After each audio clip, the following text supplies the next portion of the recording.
नमस्कार, स्वागत है आपका। आज हम पढ़ेंगे काव्य प्रयोजन। भारतीय काव्यानुसार भारतीय विद्वानों के मत। प्रयोजन का अर्थ होता है उद्देश्य, यानी कि काव्य रचना का उद्देश्य।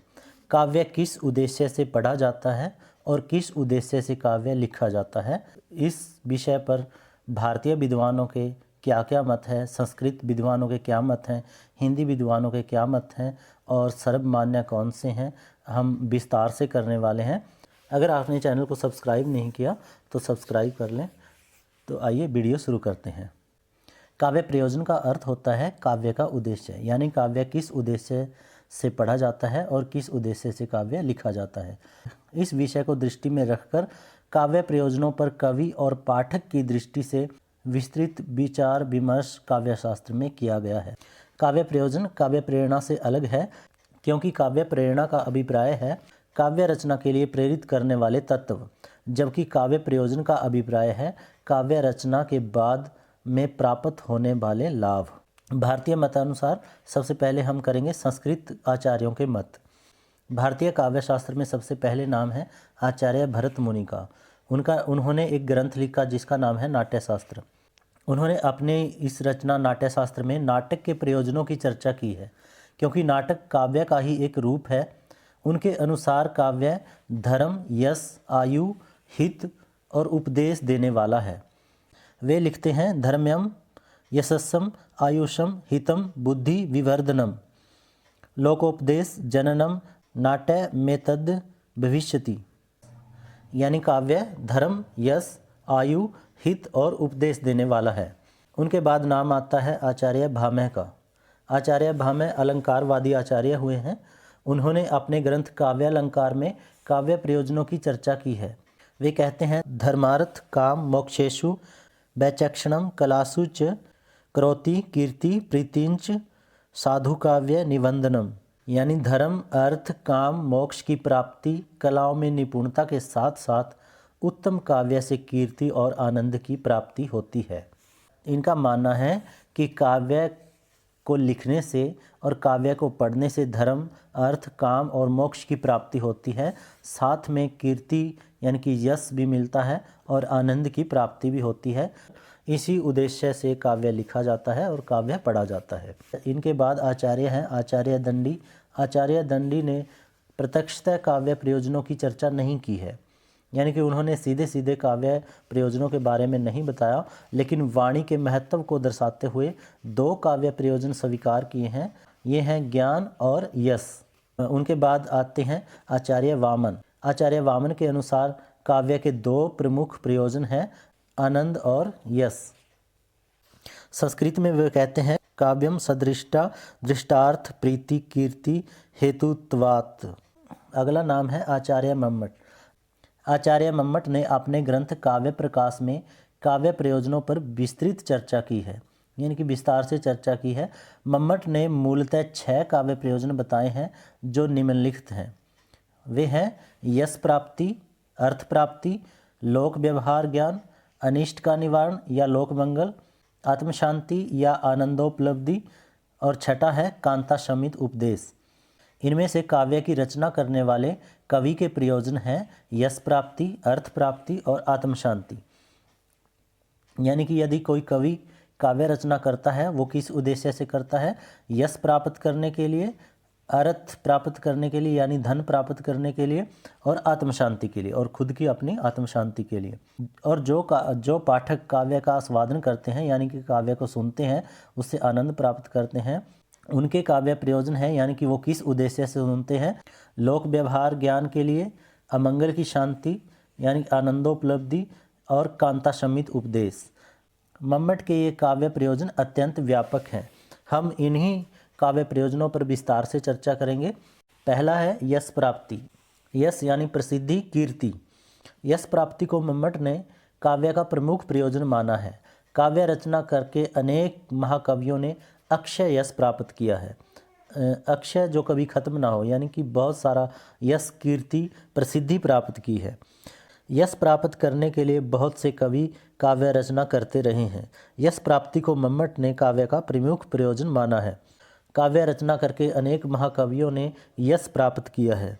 जैसे कालिदास, सूरदास, तुलसीदास, बिहारी, जयशंकर प्रसाद आदि अनेक कवि आज भी अमर हैं। तुलसीदास जी ने रामचरितमानस में लिखा है, वे कहते हैं, अपनी कविता किसे अच्छी नहीं लगती, चाहे सरस हो या फीकी, किंतु जिस रचना को विद्वानों का आदर प्राप्त नहीं होता उस रचनाकार का श्रम यानी कि मेहनत व्यर्थ ही है।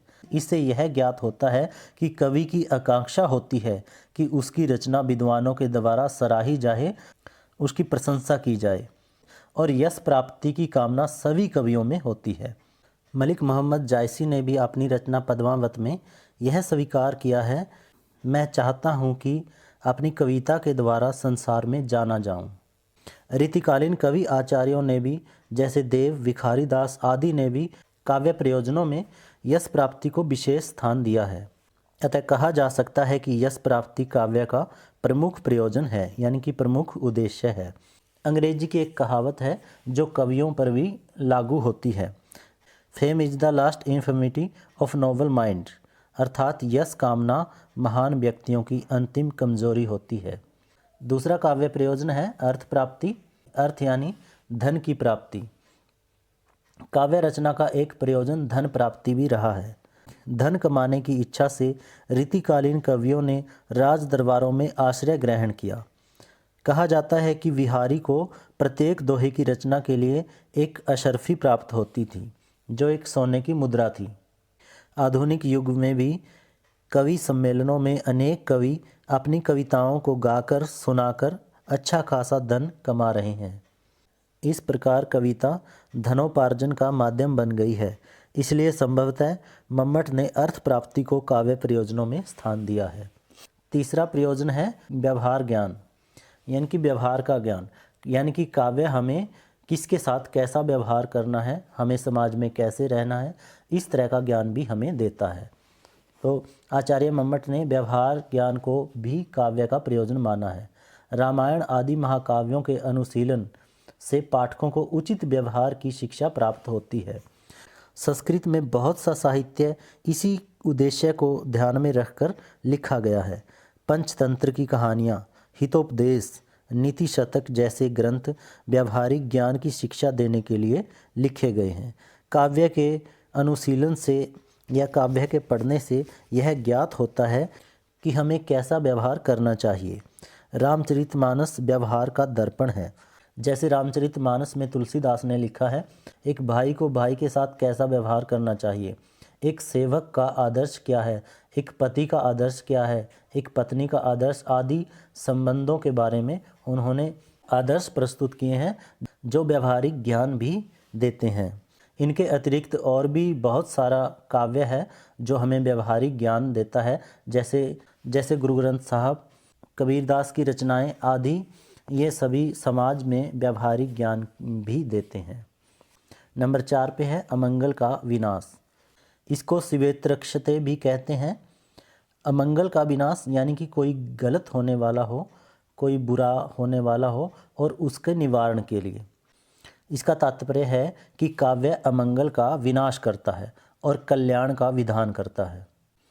अपने युग और समाज को अनिष्ट से यानी बुराई से बचाने के लिए अनेक कवियों ने काव्य रचनाएं लिखी हैं। कहा जाता है कि रामधारी सिंह दिनकर जी ने युद्ध और शांति की समस्या को लेकर कुरुक्षेत्र की रचना की और संपूर्ण संसार को शांति का संदेश देते हुए युद्ध के विनाश से बचाया है या युद्ध के विनाश से अवगत करवाया है। धर्मवीर भारती की गीति नाट्य अंधा युग परमाणु अस्त्रों में निहित विनाश की भीषणता से विश्व को बचाने का एक प्रयास माना जाता है। कई बार बहुत से कवि अपने निजी जीवन में अमंगल को दूर करने के लिए भी काव्य रचना करते रहे हैं। कहा जाता है कि संस्कृत के मयूर कवि ने कुष्ठ रोग से मुक्ति पाने के लिए मयूर शतक लिखा। इसी प्रकार गोस्वामी तुलसीदास ने हनुमान वाहुक लिखा, बाहु नामक रोग से मुक्ति पाने के लिए। काव्य रचना के पाठ करने से भी अमंगल का विनाश होता है। अनेक लोग रामचरितमानस, दुर्गा सप्तशती, गुरु ग्रंथ साहब आदि का पाठ अमंगल के विनाश के लिए ही करवाते हैं। 5वां उद्देश्य है आत्म शांति। आत्म शांति होती है खुद की अपनी मनोशांति के लिए, अपने मन की तृप्ति के लिए। काव्य पढ़ने के साथ ही तुरंत आनंद का अनुभव होता है, परम शांति की प्राप्ति होती है। काव्य का रसास्वादन करने से अलौकिक आनंद की अनुभूति होती है। इसलिए आनंद की उपलब्धि भी काव्य का प्रमुख प्रयोजन है। काव्य का रसास्वादन करते समय पाठक को समाधिस्थ योगी के समान अलौकिक आनंद की प्राप्ति होती है। कुछ समय के लिए वह अपनी सत्ता को भूलकर, यानी कि अपने आप को भूलकर काव्य के आनंद में लीन हो जाता है। इसलिए काव्य के आनंद को ब्रह्मानंद सहोदर कहा गया है। काव्य की रचना करके कवि को भी यही आनंद मिलता है और काव्य के रस का पान करके पाठक को भी ऐसे ही आनंद की अनुभूति होती है। इस प्रकार काव्य का प्रयोजन यानी काव्य का उद्देश्य कवि और पाठक दोनों से संबंधित है। काव्य में डूबा हुआ मन साधारणीकरण की स्थिति में पहुंचकर रसमगन हो जाता है और यही रसमगनता परम शांति अर्थात आनंद प्रदान करती है। आचार्यों ने इसी कारण इस प्रयोजन को सबसे अधिक महत्वपूर्ण माना है। और छठा काव्य प्रयोजन है कांता सम्मित उपदेश। कांता होती है प्रेयसी यानी कि प्रेमिका, सम्मित होता है के समान उपदेश यानी कि प्रेमिका के समान उपदेश देने वाला। काव्य प्रियतमा के समान मधुर उपदेश देने वाला है। उपदेश 3 प्रकार के होते हैं। पहला है प्रभु सम्मित उपदेश, दूसरा है मित्र सम्मित उपदेश और तीसरा है कांता सम्मित उपदेश।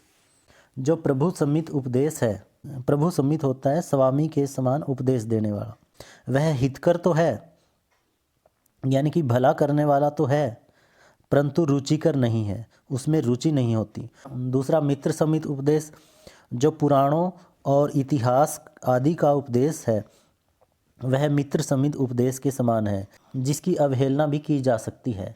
कांता सम्मित उपदेश जो काव्य का उपदेश है, वह कांता सम्मित उपदेश के समान है, जो हितकर भी है यानी कि भला करने वाला भी है और रुचिकर भी है और जिसकी अवहेलना भी नहीं की जा सकती। जिस प्रकार कांता यानी कि प्रेमिका अपने मधुर हाव भावों से पुरुष को मुग्ध करके उसे अपनी इच्छा अनुसार नीति मार्ग पर ले जाती है, उसी प्रकार काव्य भी मधुर कथा के द्वारा उच्च आदर्शों की शिक्षा देता है। जिस प्रकार मिठाई के लोभ में बालक कड़वी औषधि खा लेता है, उसी प्रकार रस के मधुर आस्वाद से मिश्रित शिक्षा काव्य द्वारा सरलता से कराई जा सकती है। इसीलिए कबीरदास, तुलसीदास, गुरु नानक देव आदि अनेक कवियों ने अपने उपदेशों का प्रचार प्रसार करने का माध्यम काव्य को चुना है, यानी कि उन्होंने अपने उपदेशों का प्रचार काव्य के माध्यम से किया है। तो कहा जा सकता है कि काव्य यानी कि कविता प्रेमिका के समान उपदेश देने वाली होती है। ये थे काव्य प्रयोजन के संबंध में संस्कृत विद्वानों के मत, जिनमें से आचार्य मम्मट के ये 6 काव्य प्रयोजन प्रमुख माने जाते हैं। उन्होंने विस्तार से चर्चा की है। उसके बाद हैं हिंदी विद्वानों के मत। सबसे पहले है गोस्वामी तुलसीदास। रामचरितमानस में तुलसीदास ने 2 स्थानों पर काव्य प्रयोजनों की चर्चा की है। वे काव्य के 2 प्रयोजन मानते हैं। वे कहते हैं स्वांतः सुख और लोक मंगल। उनका मानना है कि वही कविता श्रेष्ठ होती है जो गंगा के समान सबका हित करने वाली हो, यानी कि जो गंगा के समान सबका भला करने वाली हो। उनके बाद रीतिकालीन आचार्य भिखारी दास ने यश प्राप्ति, फल प्राप्ति, आनंद प्राप्ति आदि को काव्य प्रयोजन के रूप में स्वीकार किया है। उनके बाद आचार्य महावीर प्रसाद द्विवेदी। आधुनिक काल के विद्वानों में सर्वप्रथम आचार्य महावीर प्रसाद द्विवेदी के विचार मिलते हैं। वे उपदेश को ही कविता का प्रयोजन मानते हैं। उनके बाद डॉक्टर श्याम सुंदर दास हैं। इनके काव्य प्रयोजन संबंधी विचार सर्वथा मौलिक हैं। उनके अनुसार काव्य वह है जो हृदय में अलौकिक आनंद या चमत्कार की सृष्टि करे। उनके बाद आते हैं आचार्य रामचंद्र शुक्ल। आचार्य रामचंद्र शुक्ल ने काव्य प्रयोजनों पर विस्तार से विचार किया है। वे काव्य का प्रमुख प्रयोजन रस अनुभूति मानते हैं, यानी कि रस की अनुभूति।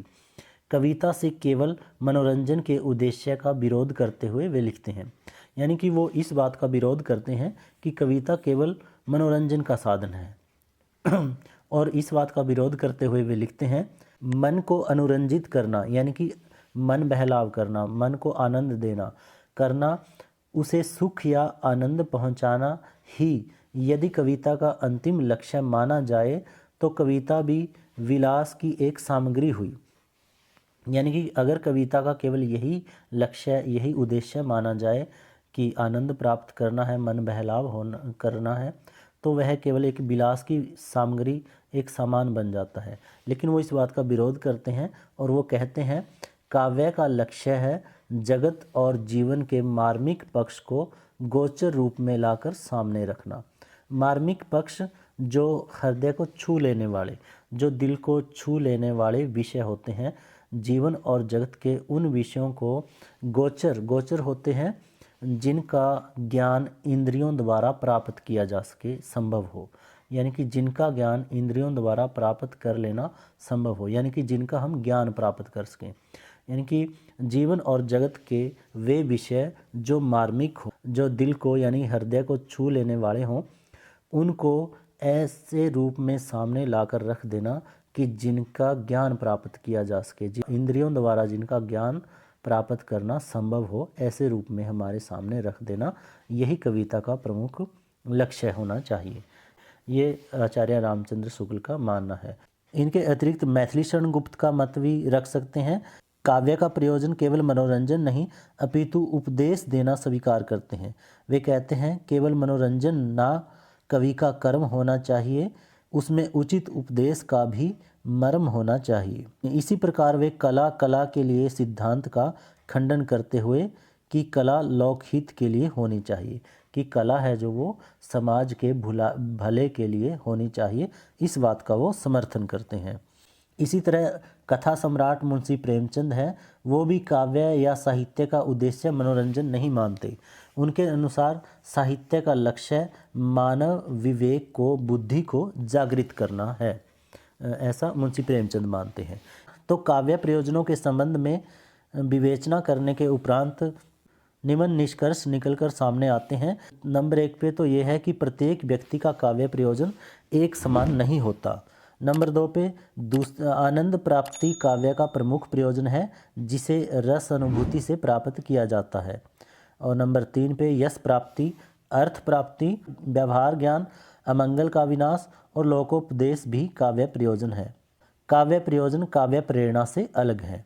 तो निष्कर्ष रूप में कहा जा सकता है कि आचार्य मम्मट द्वारा दिए गए काव्य प्रयोजन उचित, तर्कसंगत, व्यापक और व्यवहारिक हैं, अतः हम उन्हीं को वरीयता देते हैं। उदात्त काव्य का प्रमुख उद्देश्य लोकोत्तर आनंद प्रदान करना, चेतना का परिष्कार करना यानी कि चेतना का विकास करना और जीवन मूल्यों की स्थापना करना माना जा सकता है। तो यहाँ पे विषय पूरा हो जाता है। अगर इसमें पश्चिमी विद्वानों के मत हैं, उनको सम्मिलित करना चाहो, ऐड करना चाहो, तो वो भी कर सकते हैं, जिनमें से प्रमुख हैं प्लेटो विद्वान हुए हैं। प्लेटो एक यूनानी आदर्शवादी दार्शनिक और राजनीतिज्ञ थे। उनकी दृष्टि में काव्य का प्रमुख प्रयोजन लोक मंगल है। वे काव्य का प्रयोजन इंद्रिय आनंद ना मानकर बुद्धि का आनंद मानते हैं। इसी तरह से अरस्तु है। अरस्तु ज्ञान प्राप्ति यानी कि शिक्षा प्राप्ति, शिक्षा और आनंद काव्य का प्रयोजन मानते हैं। उन्होंने काव्य का मूल प्रयोजन आनंद माना है। वे कहते हैं कला का विशिष्ट उद्देश्य आनंद है, पर यह आनंद नीति सापेक्ष है, यानी कि नीति ज्ञान के द्वारा होना चाहिए, यह अनैतिक नहीं हो सकता, ये मानना है। उनके बाद लॉन्जाइनस आते हैं। लॉन्जाइनस की दृष्टि में काव्य का मुख्य प्रयोजन आनंद प्रदान करना है। इंग्लिश विद्वान ड्राइडन है। ड्राइडन का मानना है कि काव्य का प्रयोजन मधुर रीति से शिक्षा देना होना चाहिए, यानी कि जो मम्मट का कांता समित उपदेश है वो इसी से मेल खा रहा है।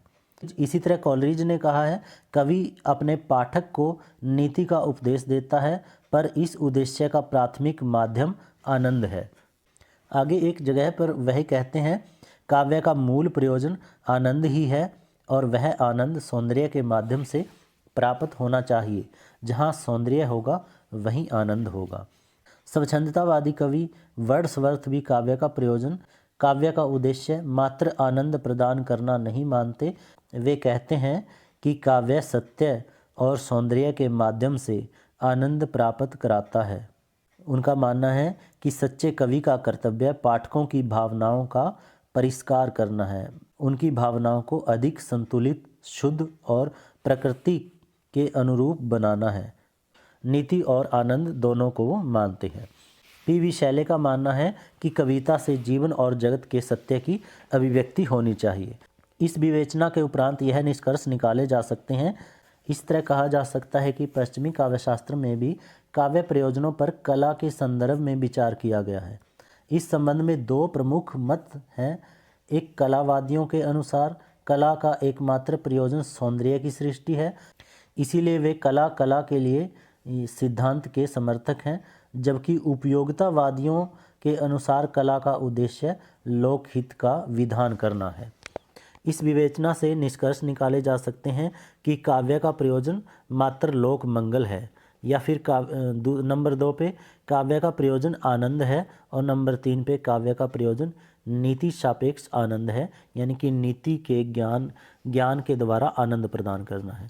इस तरह यह स्पष्ट हो जाता है कि ये प्रयोजन एक दूसरे के विरोधी नहीं, परस्पर एक दूसरे पर आश्रित हैं। इनके अनुसार काव्य का मूल प्रयोजन सौंदर्य की सृष्टि करना है, वह नैतिकता और आनंद दोनों के समावेश से ही संबंधित है। इस तरह हमारा आज का विषय पूरा हो जाता है। अगर वीडियो अच्छी लगी हो तो चैनल को सब्सक्राइब, वीडियो को लाइक और शेयर करें। धन्यवाद।